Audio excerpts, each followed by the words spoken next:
आज जो हम टॉपिक यहाँ पर टच करने वाले हैं वो आज तक मैंने जितने भी सेशंस करे हैं उन सब में से सबसे इम्पॉर्टेंट टॉपिक है, वो है how to choose your career.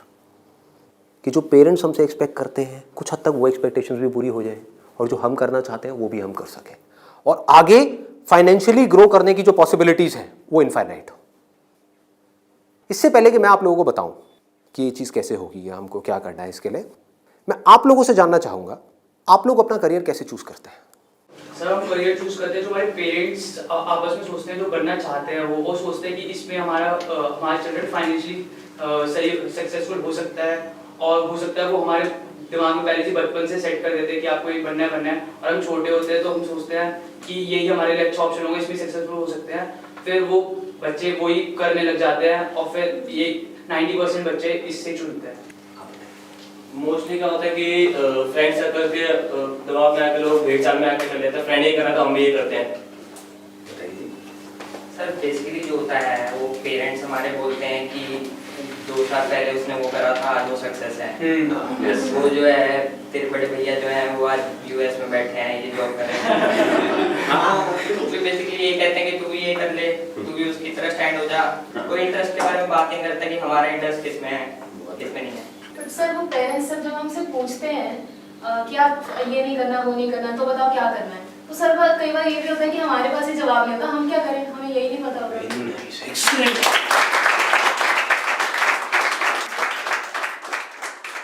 इसमें गलती पेरेंट्स की भी नहीं है। जैसे मैं आपको बोलता हूँ कॉमर्स, कुछ लिमिटेड ऑप्शंस माइंड में आते हैं। क्या आते हैं? सीए आता है और बीकॉम आता है और बीबीए आता है, एमबीए आता है, सीएफए आता है, और कोई ऑप्शन आता है? आता ही नहीं है। तो ध्यान से देखो क्या हो रहा है। हम सब बच्चों की सोच एक जैसी है, सब पेरेंट्स की सोच एक जैसी है। तो ये पेरेंट्स की सोच किसने बनाई? क्या उनकी गलती है? इस पूरी की पूरी सोसाइटी ने मिलकर बनाई। पेरेंट्स की सोच बनी और पेरेंट्स से बचपन से आज तक जो उन्होंने सुना देखा करा वहां से आपकी सोच बनी आपके पेरेंट्स से। तो अल्टीमेटली आप में और आपके पेरेंट्स में कोई फर्क नहीं है, उनको ब्लेम मत करो। आपकी सोच भी उनके जैसी ही है। अगर नहीं है तो बताओ कोई और ऑप्शंस। नहीं आते ना माइंड में? साइंस में बोलता हूं, साइंस बैकग्राउंड, क्या ऑप्शंस आते हैं माइंड में? इंजीनियरिंग। इंजीनियरिंग में भी क्या आता है? जैसे इंजीनियरिंग वर्ड आता है क्या आता है माइंड में? आईआईटी आता है। ठीक है। मेडिकल में क्या आता है? एमबीबीएस, सर्जन्स, और कुछ? No sir. बस यही है। देखो हमारी सोच कितनी लिमिटेड हो गई है। माइंड में कुछ आता ही नहीं है तो करेंगे कैसे? आपके माइंड में कुछ आएगा तभी तो वो चीज होगी। अगर माइंड में हिमालय नाम का पहाड़ होगा तभी तो उस पर चढ़ोगे। माइंड में हिमालय है ही नहीं तो कैसे चढ़ोगे? वहां तक जाना तो बहुत दूर की बात है। क्या करोगे? तो क्या होगा आपके साथ में? वही जो उन सब लोगों के साथ में हो रहा है जिनकी सोच ऐसी है। अपने आसपास में देख लो क्या हो रहा है उन लोगों के साथ में। अगर हम चाहते हैं हमारे साथ में कुछ अलग हो तो हमें क्या करना पड़ेगा? अपनी सोच को तोड़ना पड़ेगा। सबसे पहले समझेंगे कि एग्जैक्टली हो क्या रहा है, फिर ये देखेंगे कि हम क्या कर सकते हैं और क्या करना है। इसको आप पीछे सर्कुलेट कर दीजिए।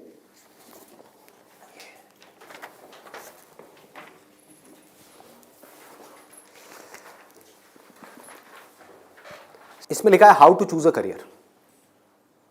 अच्छा, पढ़ाई में हमको आगे बढ़ने के लिए मान लो जैसे मैंने बोला साइंस बैकग्राउंड, तो माइंड में क्या आया? इंजीनियरिंग आया, इंजीनियरिंग से आईआईटी आया, आईआईटी से कोटा आया, या और ये जो तैयारी वाले इंस्टीट्यूट्स हैं वो आए, वहाँ पर जाओ, जा करके तैयारी करो, यही सब होता है।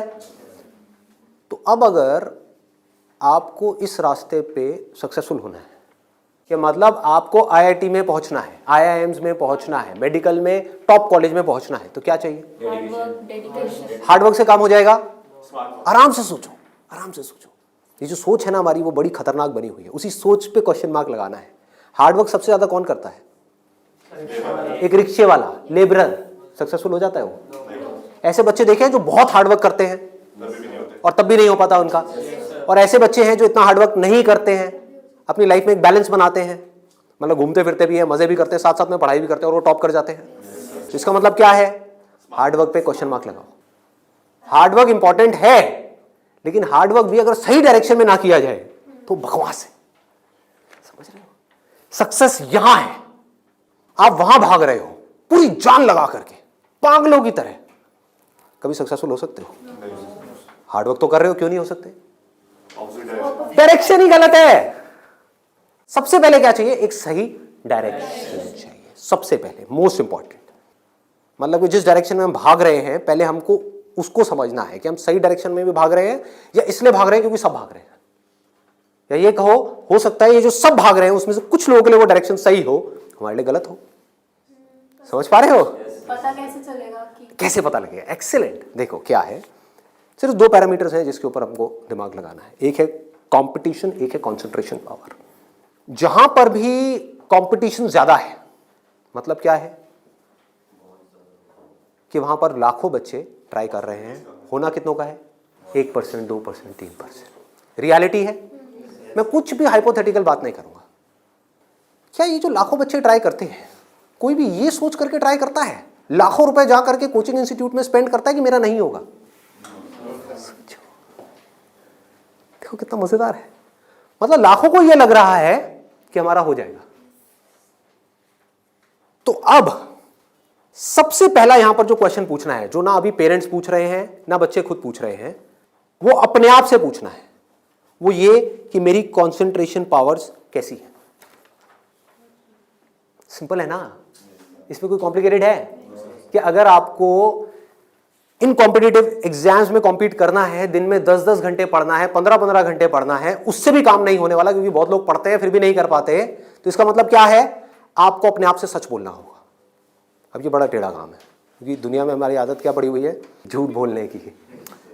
हाँ, किसी से भी जाकर के पूछो, हाँ भाई तेरे में पोटेंशियल है, कर लेगा आईटी? हाँ मैं तो कर लूंगा, मैं तो कर लूंगा। फिर हुआ क्यों नहीं? हुआ क्यों नहीं? अरे वो लक साथ नहीं हो पाया, कोई वजह होगी, नहीं हो पाया। मतलब क्या था? डायरेक्शन ही गलत थी, स्टार्टिंग ही गलत हो गई। अब आप कैसे ये डिसाइड करोगे कि आपकी कंसंट्रेशन पावर स्ट्रांग है या नहीं है? माइंड की थोड़ा सा डेप्थ में जाते हैं। कैसे डिसाइड करोगे?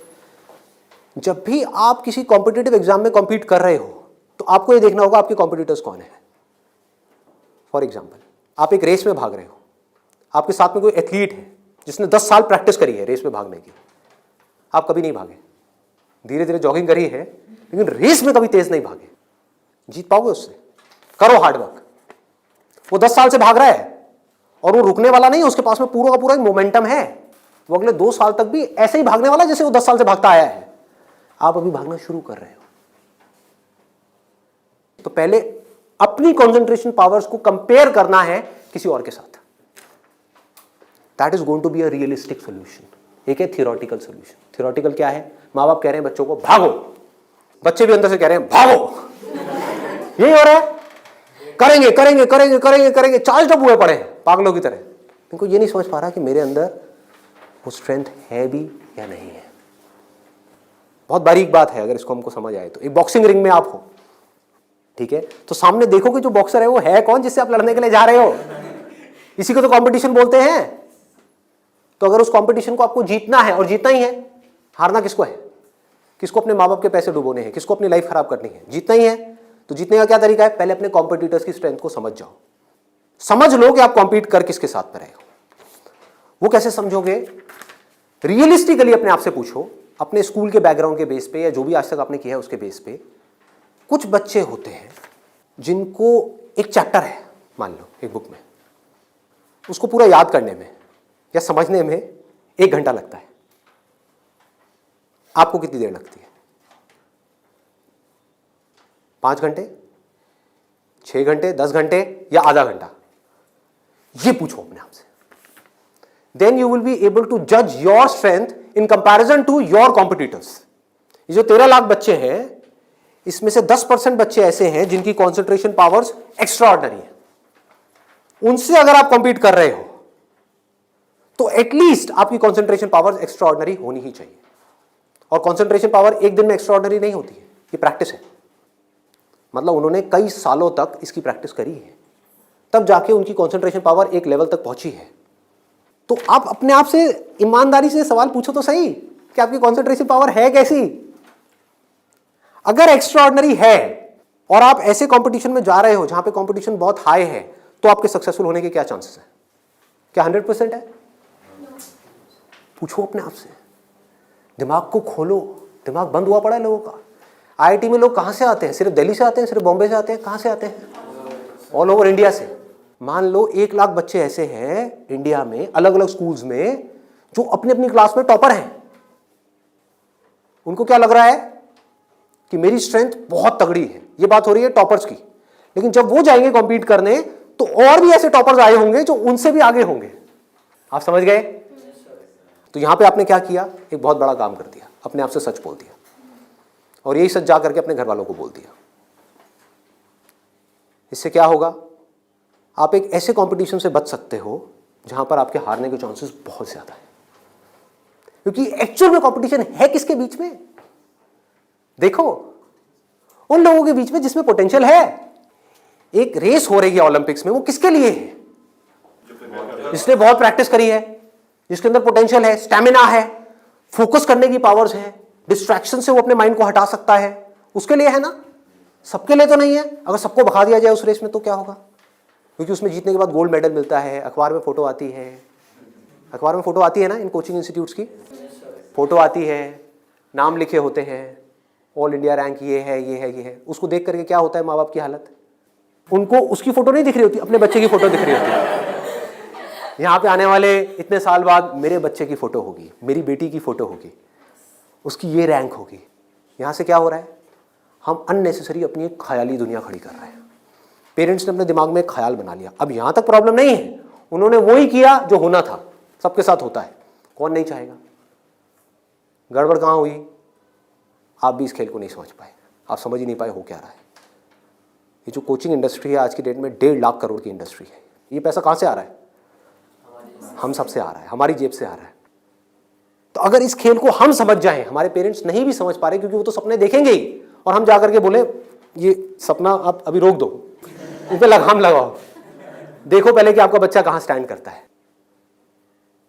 गाड़ी आपके पास में 800 और कॉम्पीट करने की बात कर रहे हो फेरारी वालों से, बट इसका मतलब ये नहीं है 800 बुरी है। आप समझ गए मेरी बात? रेस में बुरी है, बट दिल्ली की सड़कों पे, पुरानी दिल्ली में फेरारी अच्छी है, 800 अच्छी है, 800 अच्छी है, ज्यादा सक्सेसफुल है। बट वही अगर उस रेस में चली जाए जिसमें सब भाग रही हैं और सारी 800 नहीं है, फेरारीज है, एक से एक फेरारीज है, किसमें कितनी आग लगी हुई है वो आपको पता ही नहीं है। आप समझ पा रहे हो? कोई आ रहा है कहीं से, उस बच्चे में कितनी आग है और कितना पोटेंशियल है वो आप सपने में भी नहीं सोच सकते, और आप उससे लड़ने की बात कर रहे हो। किस बेस पे? क्योंकि मेरे घर वालों ने ये सपना देखा है और मुझे सपने को सच करना है। पोटेंशियल है या नहीं है? पूछो अपने आप से, तो आपको क्लियर कट जवाब मिलेगा। क्लियर कट 10% लोग ऐसे होते हैं जिनमें एक्चुअल में पोटेंशियल है इन एग्जाम्स में कॉम्पीट करने का। तो if you are there in that top 10% category, तो अब आपका हार्डवर्क यहां पे काम आने वाला है। Depending upon your hard work, बशर्ते आपके अंदर पोटेंशियल हो। फॉर एग्जाम्पल फेरारीज की रेस हो रही है, उसमें आपने पूरी जान लगा दी, एक सेकंड के लिए भी डिस्ट्रैक्ट नहीं हुए। ठीक है, डिस्ट्रैक्ट होने में 1 सेकंड लगता है। डिस्ट्रैक्शंस वाला मेरा सेशन है पावर ऑफ फोकस, वो देखा होगा आप लोगों ने। बहुत तरह की डिस्ट्रैक्शंस है। मान लो आप हो तो फेरारी, लेकिन डिस्ट्रैक्ट हो गए, रुक गए, रेस यहां हो रही है, आप यहां चले गए, आउट है कि नहीं?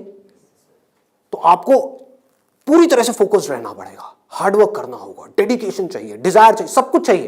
लेकिन सबसे पहले क्या चाहिए? इंजन में दम होना चाहिए, अंदर वो पोटेंशियल होना चाहिए, एक्स्ट्रा ऑर्डिनरी कॉन्सेंट्रेशन पावर्स होनी चाहिए। ये बात हमको समझ क्यों नहीं आ रही है? अब क्यों चाहिए कॉन्सेंट्रेशन पावर्स? कभी सोचा है? 2 तरह के काम है इस दुनिया में, एक वो जिसमें हमारा इंटरेस्ट है, दूसरा वो जिसमें इंटरेस्ट नहीं है। जहां इंटरेस्ट नहीं है वहां पर कॉन्सेंट्रेशन पावर्स का स्ट्रांग होना बहुत जरूरी है, जहां है वहां पर नहीं है, क्योंकि वहां तो ध्यान लग जाता है। वीडियो गेम खेलने के लिए कॉन्सेंट्रेशन पावर चाहिए क्या? क्यों? क्यों? इंटरेस्ट है तो वहां पर कॉन्सेंट्रेशन हो जाता है, खेलने में कॉन्सेंट्रेशन हो जाता है, और बहुत सारी चीजों में कॉन्सेंट्रेशन हो जाता है। पढ़ाई में हमें कॉन्सेंट्रेट करना पड़ता है और चाहिए ही चाहिए, क्योंकि पढ़ाई में 99.99% लोगों का इंटरेस्ट नहीं होता। तो कैसे पढ़ाई में क्रैक कर पाएंगे? तब जब अपने ध्यान को ऐसी जगह पे रोकना आता हो जहां पे हमारा इंटरेस्ट नहीं है। और ऐसी स्ट्रेंथ कितने लोगों में होती है? सच सच बताना आज, मतलब ईमानदारी से, आप में से कितने हैं यहां पर जो आप क्लेम कर सकते हो कि मेरी जो कॉन्सेंट्रेशन पावर्स हैं वो एक्स्ट्रा ऑर्डिनरी है? ऑनेस्टली आपकी है? Let's give a big hand for him. हम सब में से सिर्फ एक की, और ट्राई कौन करते हैं? सब करते हैं। मेजॉरिटी ऑफ पीपल, सब तो नहीं कह सकते, मेजॉरिटी ऑफ पीपल करते हैं। है ना खतरनाक खेल? और एक बहुत बड़ी चीज हुई है अभी यहां पर, आप में से सिर्फ एक ने अपना हाथ उठाया, बाकियों ने नहीं उठाया। इसका मतलब आपने क्या किया? सच बोल दिया, एक्सेप्ट कर लिया। अगर अपने घर पे भी एक्सेप्ट कर लो तो क्या होगा? खेल शुरू होने से पहले ही खत्म हो जाएगा।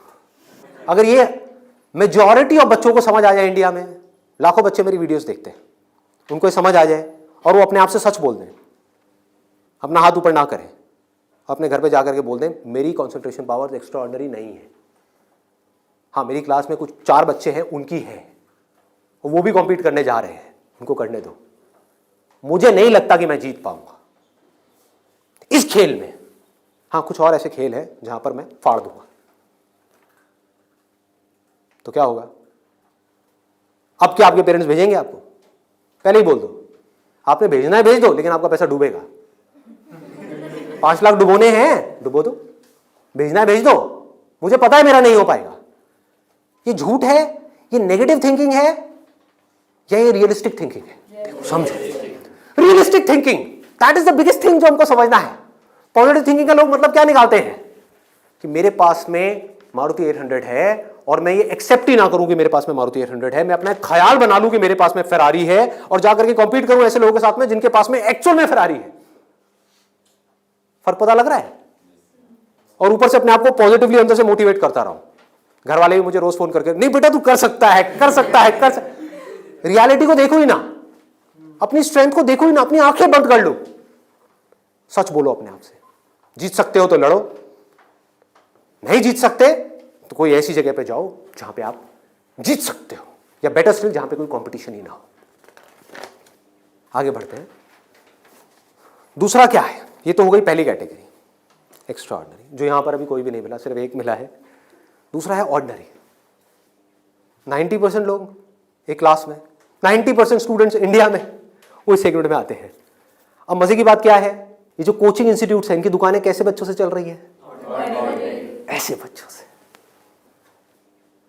कुछ रोल मॉडल्स दिखा करके, देखो हमारे इंस्टीट्यूट से ये है, उन्होंने ये कर दिया, जनता को लेकर के आएंगे, जितनी ज्यादा भीड़ आ जाए उतना अच्छा। तो इस पूरी प्रॉब्लम को अगर सॉल्व करना है तो कौन करेगा? एक स्टूडेंट ही कर सकता है। आप चाहो तो स्टैंड ले सकते हो।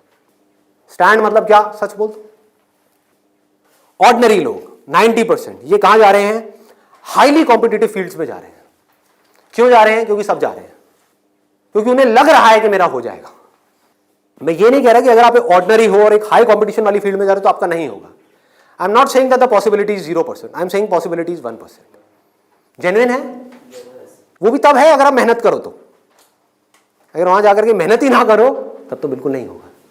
अगर आप बहुत मेहनत करो तो 1%। क्योंकि मैं हिम्मत नहीं तोड़ूंगा ऐसे लोगों की। लाखों ऐसे स्टूडेंट्स हैं जो आज की डेट में ऐसा कर रहे हैं। बट ये वीडियो मैं सिर्फ अभी करंट सिचुएशन के लिए नहीं बना रहा, मैं आगे तक देख रहा हूँ। आने वाले 20 साल, 50 साल, 100 साल आगे तक देख करके चल रहा हूँ कि इंडिया की प्रॉब्लम्स का अगर हमको सोल्यूशन निकालना है, अनएम्प्लॉयमेंट का सोल्यूशन निकालना है, डिप्रेशन का सोल्यूशन निकालना है, तो वो सोल्यूशन क्या है? मेरी सोच वहां पर चल रही है। इसकी वजह से होगा क्या? अभी जो ऑलरेडी ऐसे ऑर्डिनरी स्टूडेंट्स हैं और वो ऐसी जगह पे चले गए हैं, तो उनकी हिम्मत टूट जाएगी इस वीडियो को देख करके। तो मैं उनको क्या कहूँगा? उम्मीद है, लगा दो जान। बस साथ में क्या कहूँगा उन पेरेंट्स को जो अब ऐसा गेम खेलने वाले हैं, उन स्टूडेंट्स को क्या कहूँगा? मोस्ट इंपॉर्टेंट जो मुझे देख रहे हैं, बड़ा सिंपल है कि अपने पेरेंट्स को जाकर के कहो मुझे नहीं लगता कि मेरे में पोटेंशियल है, मुझे नहीं लगता कि मैं कर पाऊंगा। हाँ, 1% चांस है। सच बोल दो, बोलो मैं ये नहीं कह सकता मैं कर ही नहीं सकता, 1% चांस, 99% चांस है मैं नहीं कर पाऊंगा। मैं जानता हूं अपने आप को, आप नहीं जानते, मैं जानता हूं।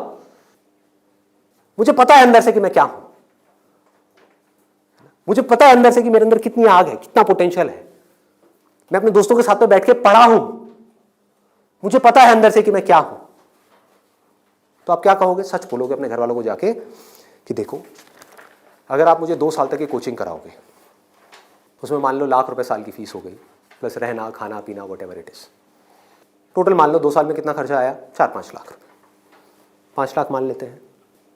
तो आप बोलोगे अपने घर वालों को जाकर के अगर अभी भी ये सब सुनने के बाद भी आप कहते हो कोई बात नहीं बेटा 1% चांस है तू कर ले, तो मैं आपको एक बेटर ऑप्शन देता हूं प्रैक्टिकल रियलिटी के बेस पे। यहां पे अगर आपके पेरेंट्स आपके ऊपर दाव लगाते हैं, जीतने के चांसेस क्या है पेरेंट्स के? 1:100। इससे बेटर ऑप्शन क्या है? गोवा जाओ। Seriously, I am serious about it, मजाक नहीं कर रहा। गोवा जाओ, वहां पे कैसीनोज हैं। वहां पे अगर आप 5 लाख रुपए लगाते हो, एक रूले करके गेम है, पता है आप लोगों को? सारे जुआरी हैं क्या यहाँ पे? रूले गेम है जिसमें एक बॉल घुमाते हैं, 36 नंबर होते हैं और एक 0 होता है। वहां पे अगर आप 1 नंबर पे पैसा लगाते हो और वो नंबर आ जाता है तो 1 रुपए आपका बन जाता है 36 रुपए। जीतने की प्रोबेबिलिटी क्या है? 1:37। यहां पर क्या है? 1:100। वहां पर क्या है? 1:37, मतलब इससे डबल से भी ज्यादा है। तो अपने पेरेंट्स को सजेशन दो कि जुआ खेलना ही है तो ये बेटर ऑप्शन है। खेलते हैं ना, मेरी जिंदगी क्यों दांव पे लगा रहे हो? मुझे तो बचने दो। अरे खेलना है तो मिलके खेलते हैं। जाओ अपने पेरेंट्स के साथ में, उनको गोवा लेकर के जाओ, अपनी पार्टी करना, और एक दिन जाना ले आकर के 5 लाख रुपए एक टेबल पे रख देना। अगर वो नंबर आ गया तो कोई भी नंबर चूज कर लो। आपके पेरेंट्स चाहते हैं आप नंबर 1 पे आओ, ऑल ओवर इंडिया में आपकी नंबर 1 रैंक आए, तो 1 नंबर पे पैसा लगाओ जुए में। वहां भी 1 नंबर पे पैसा लगा रहे हैं, यहां भी 1 नंबर पे पैसा लगाओ। अगर वो 1 नंबर आ गया तो कितना मिलेगा 5 लाख का? 1,80,00,000। 1,80,00,000 उसको उठा करके बैंक में FD कराओ। कितना इंटरेस्ट आएगा? 12%। तो अब टाइम गया। आप मान लो टैक्स वैक्स काट के 7-8% भी आ गया आपके हाथ में, महीने का ₹1,00,000, साल का 12 लाख रुपए। सोचो क्या ये प्रैक्टिकल है या नहीं है? जो बात मैंने बोली है थियोरेटिकल है, प्रैक्टिकल है। वहां भी जुआ है, यहां भी जुआ है। आप भी बोल रहे हो हाँ शायद मेरा हो जाएगा, पेरेंट्स भी कह रहे हैं हाँ शायद इसका हो जाएगा। प्रोबेबिलिटी हमारे सामने है, आपके होने की जो प्रोबेबिलिटी है वो हमारे सामने है। हाँ अगर आप एक्स्ट्राऑर्डिनरी में हो तो बात अलग है, मैं उसकी बात नहीं कर रहा। वहां पर आ गई 10% से 100%, तो वहां पर जुए का कोई कंपैरिजन नहीं है, ठीक है ना। बट अगर आप ऑर्डिनरी में हो और वहां पर जाकर के आप कॉम्पीट कर रहे हो, इससे बेटर ऑप्शन है जुआ। अगर घर वाले कहेंगे पैसा डूब गया तो जुए में, तो बोलो वो तो यहां भी डूब रहा है। हाँ? यहां भी तो डूब रहा है। फर्क क्या है? इसको बोलते हैं एक रियलिटी के बेस पर समझ करके सोच करके लिया हुआ डिसीजन। तो अब तीसरा ऑप्शन क्या है हमारे पास में? कोई ऐसा करियर चूज करो, देखो कितना मजेदार है, जहां पे आपको कंसंट्रेशन पावर की जरूरत ही ना हो, not required. If you love singing, concentration power चाहिए क्या? नहीं चाहिए, हो जाएगा। किसी खेलने में इंटरेस्ट है तो वहां पे कंसंट्रेशन पावर बहुत स्ट्रांग चाहिए क्या? हो जाएगा, घंटों तक हो जाएगा। एक है कंसंट्रेट करना पड़ता है, एक है कंसंट्रेशन हो जाता है। दोनों में बहुत फर्क है। इंटरेस्टिंग है तो कंसंट्रेशन हो जाता है, इंटरेस्टिंग नहीं है, बोरिंग है तो कंसंट्रेट करना पड़ता है, फिर चाहे वो पढ़ाई हो चाहे जॉब हो। ये छोटी सी सोच चाहिए, समझ चाहिए। अब यहां पे क्या चलेगा? इन फील्ड्स में कंपटीशन क्या है? आर्ट हो गया, स्पोर्ट्स हो गया, कोई भी क्रिएटिव फील्ड हो गई, वहां पर कंपटीशन क्या है? बहुत ज्यादा है उन लोगों के लिए जो मीडियोकर है। लेकिन अगर आपके अंदर टैलेंट है, कोई कंपटीशन नहीं है, क्योंकि दोनों को आपस में कंपैरिजन किया ही नहीं जा सकता, कोई नंबर्स नहीं है ना। ध्यान से समझो, जैसे आप किसी एग्जाम में जाते हो तो एक कंपेयर किया जा सकता है आपको किसी से, क्योंकि आपके आए 90%, किसी और के आए 99%, तो कंपैरिजन है। टैलेंट में क्या है? आपके अंदर एक तरह का टैलेंट है, किसी और के अंदर और कोई तरह का टैलेंट है। आप जो कर सकते हो वो नहीं कर सकता, वो जो कर सकता है वो नहीं कर सकता। एक सिंगर है उसकी अलग तरह की आवाज है, कोई और सिंगर है उसकी अलग तरह की आवाज है। अब यहां पे भी एक छोटा सा प्रॉब्लम है। प्रॉब्लम क्या है यहां पर? प्रैक्टिकली आप लोग बताओ कि प्रॉब्लम क्या है यहां पर इस तरह का कुछ करने में? स्कोप क्या होगा क्या नहीं होगा? देखो अगर टैलेंट हो तो स्कोप होगा या नहीं होगा? होगा। बट ऑब्वियस, टैलेंट कैसे डेवलप होता है? प्रैक्टिस। और ये भी तभी काम आएगा जब इंटरेस्ट होगा। समझ गए ना? जितना ज्यादा इंटरेस्ट होगा उतना ही ज्यादा पैशन होगा, जितना ज्यादा पैशन होगा उतना ही ज्यादा पैशन के साथ प्रैक्टिस करोगे, जितना प्रैक्टिस करते चले जाओगे उतना ही टैलेंट बढ़ता चला जाएगा। जितना आपका टैलेंट बढ़ता चला जाएगा आपके लिए कंपटीशन उतना ही कम होता चला जाएगा। क्लियर है ना? बट आप इन सारे रूट से भागने के लिए वहां पर जा रहे हो तो भगवान ही मालिक है आपका। समझ गए?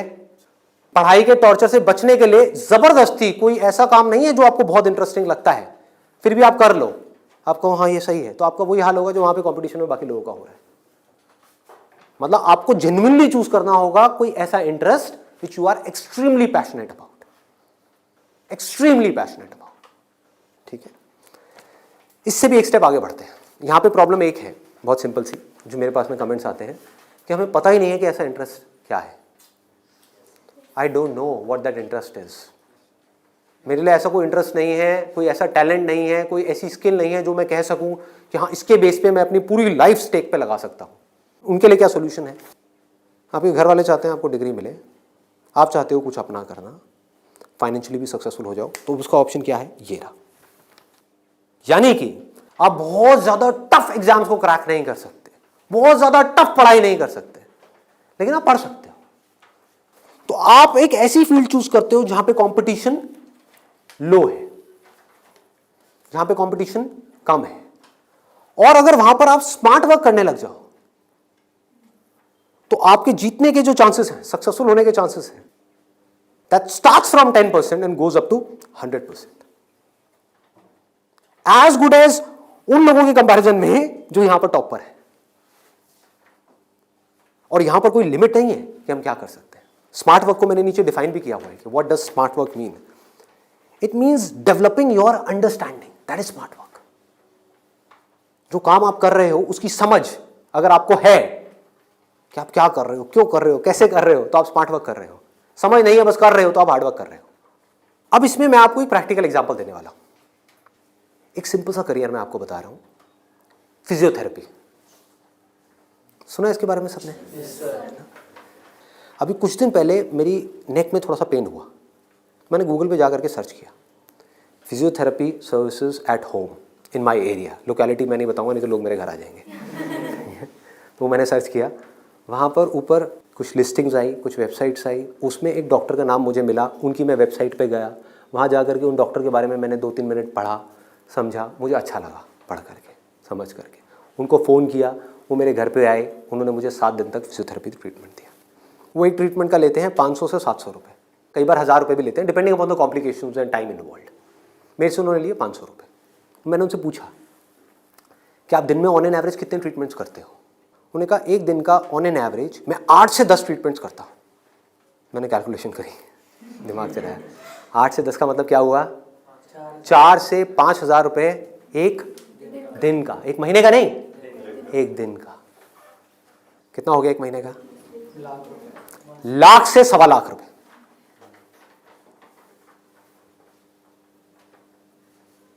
अभी उनको 4 साल हुए अपनी फिजियोथेरेपी करे हुए, ये नहीं है कि 40 साल हो गए, 4 साल। समझ रहे हो क्या किया उन्होंने, कैसे किया उन्होंने? वो सब आ जाता है स्मार्ट वर्क के अंदर। उन्होंने हार्ड वर्क नहीं किया, स्मार्ट वर्क किया। ज्यादातर लोग क्या करते हैं, एक हाईली कॉम्पिटिटिव फील्ड के अंदर जाकर के कॉम्पीट करते हैं, वहां होता है नहीं, जाकर के किसी लोकल कॉलेज में फंस जाते हैं, वहां से निकल करके जॉब के लिए धक्के खाते हैं। इसके आगे सोच बढ़ ही नहीं पाती है। जॉब नहीं मिल रही तो दुखी हो जाते हैं, उसके बाद में जब बहुत टाइम तक जॉब नहीं मिल रही होती तो जो भी जॉब होती है, जैसी भी जॉब होती है, कर लेते हैं। होता है प्रैक्टिकली ऐसा है? नहीं होता है। पढ़ाई करिए किसी फील्ड में, जॉब कर रहे हैं किसी और फील्ड में, मतलब जो वो पढ़ाई करी वो बेकार हो गई। स्मार्ट वर्क किसे कहते हैं? आप एक फिजियोथेरेपी कॉलेज में गए, कोई टॉप कॉलेज नहीं जहां पे अगेन कंपटीशन है, किसी लोकल कॉलेज से। क्योंकि कोई भी जब फिजियोथेरेपी कराता है तो पूछता नहीं आपने कौन से कॉलेज से किया है। मैंने नहीं पूछा, कोई नहीं पूछता। तो किसी भी कॉलेज से अच्छे से जा करके आप स्टडी करके आ गए, डिग्री लेकर के आ गए, आप कहीं भी जाओगे कभी भी आपको जॉब तो मिल ही जाएगी, जो सुन करके आपके घर वाले कन्विंस हो जाएंगे, कहेंगे हाँ ठीक है, एक बैकअप प्लान तो है। तो एक ऐसा रास्ता जहां पर वर्स्ट के सिनेरियो में आपको जॉब भी मिल जाए, लेकिन बेस्ट के सिनेरियो की कोई अपर लिमिट ना हो। अब बात आती है कैसे करोगे आप इस चीज को। इसका स्कोप देखो कि आने वाले टाइम में अभी जितनी तेजी से मोबाइल, लैपटॉप, कंप्यूटर, सब लोग इस तरह भाग रहे हैं, सबके ये प्रॉब्लम्स आनी ही आनी है। बैक में प्रॉब्लम आनी ही आनी है, नेक में प्रॉब्लम आनी ही आनी है, और पता नहीं कितनों को कितनी आनी आ भी रही है। आपके घर में भी जो आपके पेरेंट्स हैं उनको सबको कहीं ना कहीं दर्द होगा। तो आपने पहले तो ये समझा कि हाँ इसका स्कोप कभी कम नहीं होने वाला, बढ़ने ही वाला है, ठीक है। इसमें कंपटीशन भी बढ़ेगा जब स्कोप ज्यादा है तो, लेकिन किन लोगों के लिए बढ़ेगा? जो हार्ड वर्क कर रहे हैं, लेकिन जो स्मार्ट वर्क को समझ पा रहे हैं वो कुछ भी कर सकते हैं। तो आप क्या कर सकते हो?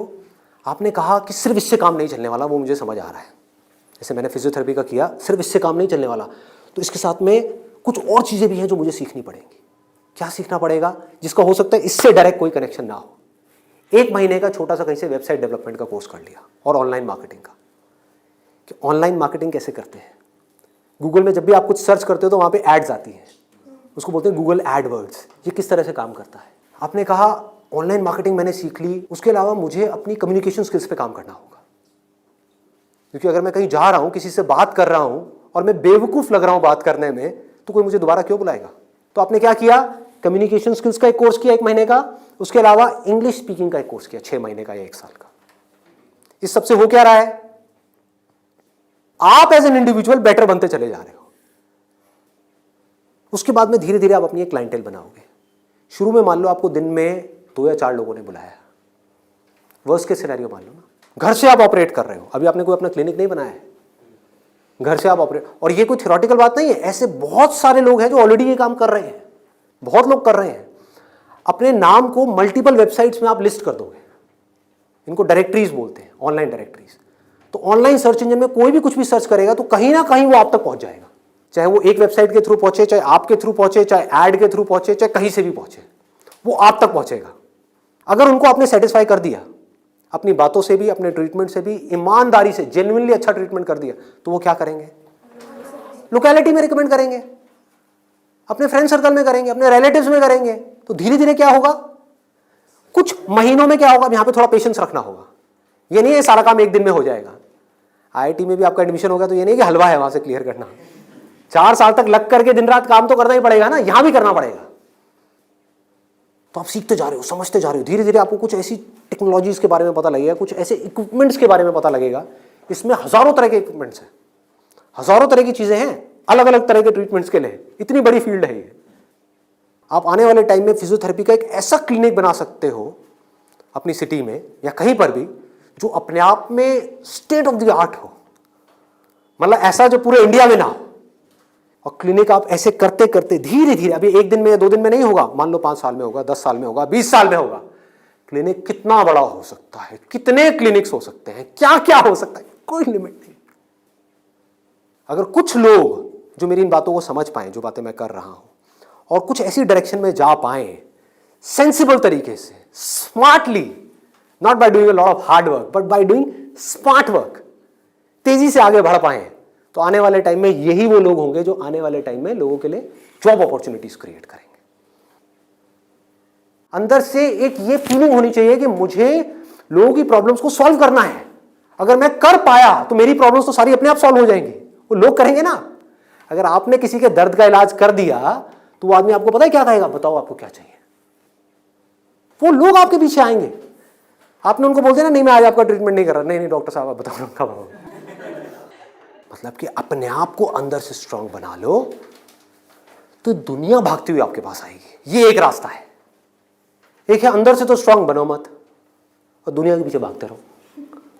भैया मेरा कुछ हो सकता है, भैया मेरा कुछ हो सकता है, भैया कहीं लगवा दो, जॉब लगवा दो, भैया ये भैया वो भैया वो। अरे काहे का भैया, समझे? ये एटीट्यूड चाहिए। ढंके की चोट पे आप काम करो। मैंने लाइफ में जो भी काम किया है बिल्कुल एटीट्यूड के साथ किया है। ये मैं कर रहा हूं, आपको चाहिए तो लो, नहीं चाहिए तो आगे बढ़ो। Does not make any difference to me, क्योंकि मैं जो कर रहा हूं आई बिलीव इन इट। मैं कोई भीख नहीं मांग रहा हूं आपसे। और बहुत सारे लोग होते थे जिनको मैं मना कर देता था, जब मैं नहीं कर रहा तुम्हारा शूट, और वो जा करके 4 लोगों को पकड़ के ले आते थे, ये बंदा जेन्युइन है, इसमें दम है ना बोलने का। वो दम कहां से आता है? सोच से आता है। सोच को खोलो, बंद करके इसमें मत रहो, फाड़ दो। और फिर भी रहना है तो आपकी चॉइस है।